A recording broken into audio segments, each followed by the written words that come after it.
आदि बद्री हरियाणा के यमुनानगर जिले में स्थित वन क्षेत्र है। यह स्थान पौराणिक महत्व रखने वाली लुप्त हो चुकी सरस्वती नदी का उद्गम स्थल है। यह तथ्य भारतीय पुरातत्व विभाग तथा भारतीय अंतरिक्ष अनुसंधान संस्थान इसरो द्वारा प्रमाणित भी किया गया है। आसपास खुदाई में मिले अवशेष तथा दूरसंवेदी उपग्रहों द्वारा ली गई तस्वीरें पास ही में स्थित एक संग्रहालय में रखी गई हैं। इन तस्वीरों से यह भी प्रमाणित हुआ है कि सरस्वती नदी आज भी धरातल के नीचे प्रवाहमान है तथा कुरुक्षेत्र, पेहोवा, हिसार, मोहनजोदड़ो, राजस्थान होती हुई अरब सागर में विलीन होती है। आदि बद्री में यह नदी पहाड़ों से निकलकर धरती में प्रविष्ट होती है। इसी प्रक्रिया में मात्र एक कुंड के रूप में इस नदी के दर्शन पृथ्वी तल पर होते हैं। कुछ लोग मानते हैं कि यही एकमात्र ऐसा स्थान है, जबकि कुछ लोग मानते हैं कि इस नदी के दर्शन पेहोवा में भी होते हैं। इस अवस्था में इस स्थान की तुलना हरिद्वार से की जा सकती है, जहां गंगा नदी पहाड़ों से निकलकर मैदानी तल पर अवतरित होती है। कुछ इतिहासकार मानते हैं कि सरस्वती नदी हरियाणा के आदि बद्री से गुजरात के देसलपुर तक जाती है तथा हड़प्पा सभ्यता सरस्वती और सिंधु नदियों के तटों पर ही थी। वहीं कुछ अन्य इतिहासकारों का यह भी मानना है कि आज की घग्गर नदी ही पौराणिक सरस्वती नदी है। सरकार ने सरस्वती नदी की उत्पत्ति का पता लगाने के लिए प्रयास किए हैं और इस उद्देश्य के लिए एक समिति का गठन किया है। आदि बद्री धोलावीरा सर्किट को 10वीं पंचवर्षीय योजना अवधि के दौरान विकास के लिए प्राथमिकता वाले सर्किट में रखा गया है। पुरातत्वविद के अनुसार आदि बद्री से प्रारंभ होकर सरस्वती नदी कच्छ के रण से होती हुई पाकिस्तान के कराची को छूती थी। साल 2017 में हरियाणा के यमुनानगर जिले के मुगलवाली गांव में सरस्वती की खुदाई के दौरान पानी निकला है। आदि बद्री और सरस्वती उद्गम स्थल के मनोरम दृश्य और धार्मिक महत्व के स्थानों को आप तक पहुंचाने के लिए सी न्यूज की टीम पहुंची है पहाड़ों की तलहटी में स्थित आदि बद्री में।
नारायण नारायण नारायण नारायण नारायण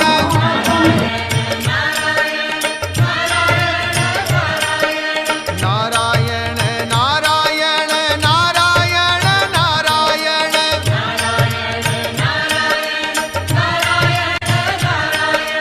नारायण नारायण नारायण नारायण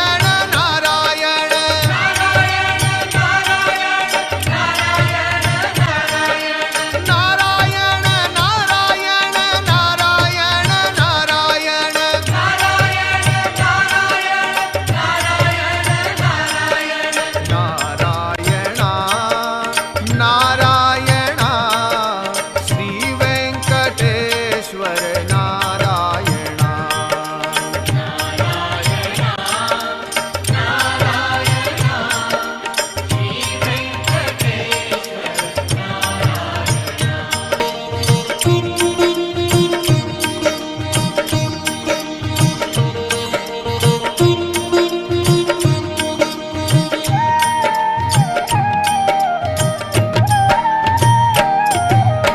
नारायण नारायण श्री वेंकटेश्वर नारायण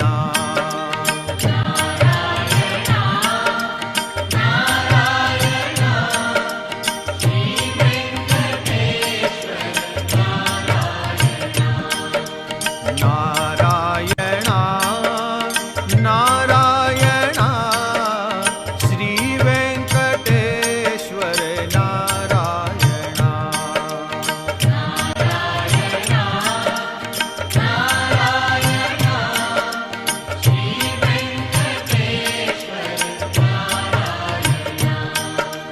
नारायण नारायण नारायण नारायण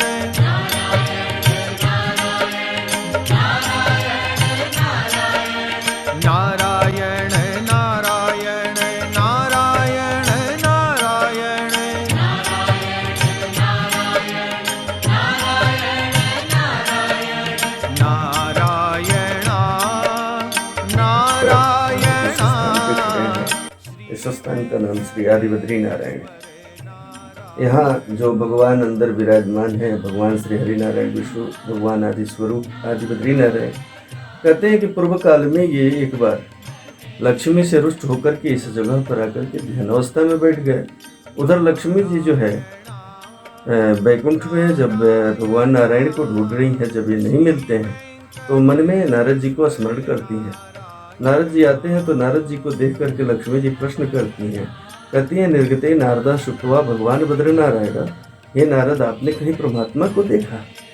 तो नारद जी ने कहा कि ब्रह्म नद्या सरस्वती आश्रम पश्चिमे तटे श्याम प्रासयति कृत्वा ऋषीणाम सर्वत्र वर्धने तस्मिन् स्वाश्रमे व्यासो बद्री खंड मंडित। उन्होंने कहा मातेश्वरी, जब मैं मृत्यु लोक का भ्रमण कर रहा था तो मैंने ब्रह्म नदी सरस्वती के पश्चिम तट पर एक संप्रास नामक गुफा देखा, जहाँ भगवान श्री हरि नारायण विष्णु आदि स्वरूप में जो है ध्यानावस्था में बैठे हुए हैं और उनके जो है उनकी जो है सो पूजा व्यास जी कर रहे हैं। कहते हैं कि लक्ष्मी जी को जब यह पता चलता है तो ये हाथी है और वो यहाँ देखती है कि पति का स्वरूप सूर्य के ताप से काला पड़ रहा है, तो यहाँ बदली बनकर के छाया की जो है सो करती है, इसलिए इस जगह का आदि बद्री नाम पड़ा। अभी तो यहाँ शिवालिक पर्वत मालाओं में यह श्रेष्ठ 4 धाम की गणना की गई है। आप आते हुए सरस्वती उद्गम स्थल, ये भगवान श्री हरि नारायण विष्णु आदि बद्री नारायण का मंदिर, उस पर केदारनाथ मंदिर और ऊपर इन पहाड़ों में मंत्र शक्ति से प्रकट माता मंत्रा देवी का मंदिर जो है सो विस्थापित है। कहते हैं कि यहाँ जितने भी लाखों यात्री आते हैं, हर तरह की उनकी मनोकामनाएं जो है सो पूर्ण होती हैं और ऐसे ही जो है सो पूजन अर्चन प्रति साल जो है सो प्रतिदिन जो है सो यहाँ किया जाता है। सारी मनोकामनाएं नारायण नारायण चित्र